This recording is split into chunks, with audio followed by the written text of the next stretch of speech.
My next-door neighbor, Mrs. Gable, was, for lack of a better word, a menace.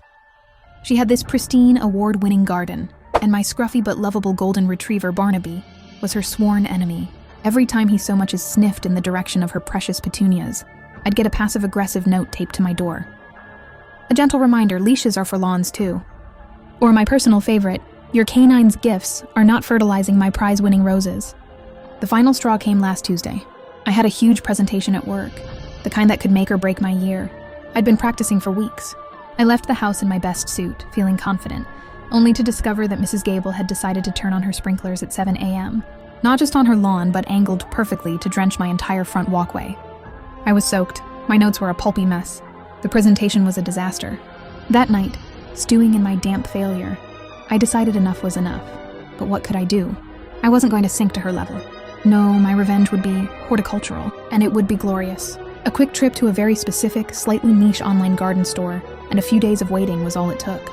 My package arrived. Inside were thousands of tiny, innocuous-looking seeds. Dandelion seeds, clover seeds. And my personal favorite, the fast-spreading, impossible-to-eradicate creeping Charlie. It was a holy trinity of lawn-ruining chaos. Phase 1 was reconnaissance. I started taking Barnaby on his late-night walks, armed with a headlamp, observing the wind patterns around her yard. Phase 2 was execution.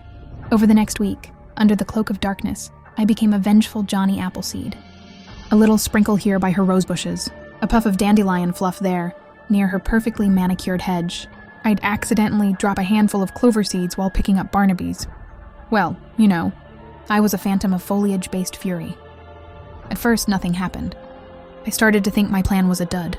Mrs. Gable continued her reign of terror, even leaving a plastic flamingo on my lawn with a note that said, "Thought your yard could use some class." The nerve. But then, about 2 weeks later, I saw it. A single defiant yellow dandelion, blooming proudly right in the middle of her emerald green carpet of a lawn. The next day, there were 5. Then a patch of bright green clover appeared near her birdbath. By the end of the month, her pristine, award-winning garden looked a lot like my lawn. A beautiful, chaotic, natural meadow. The best part? She never suspected a thing. How could she? It was nature. One afternoon, I saw her on her hands and knees, frantically yanking at a stubborn weed. She looked up and saw me watching from my window. She just sighed, a deep, defeated sound that was music to my ears. I gave her a little wave, and for the first time she didn't scowl. She just shook her head and went back to her losing battle. Sometimes the best revenge isn't loud and explosive. It's quiet, green, and grows right under your enemy's nose. And let's be honest, her lawn has a lot more character now. You're welcome, Mrs. Gable.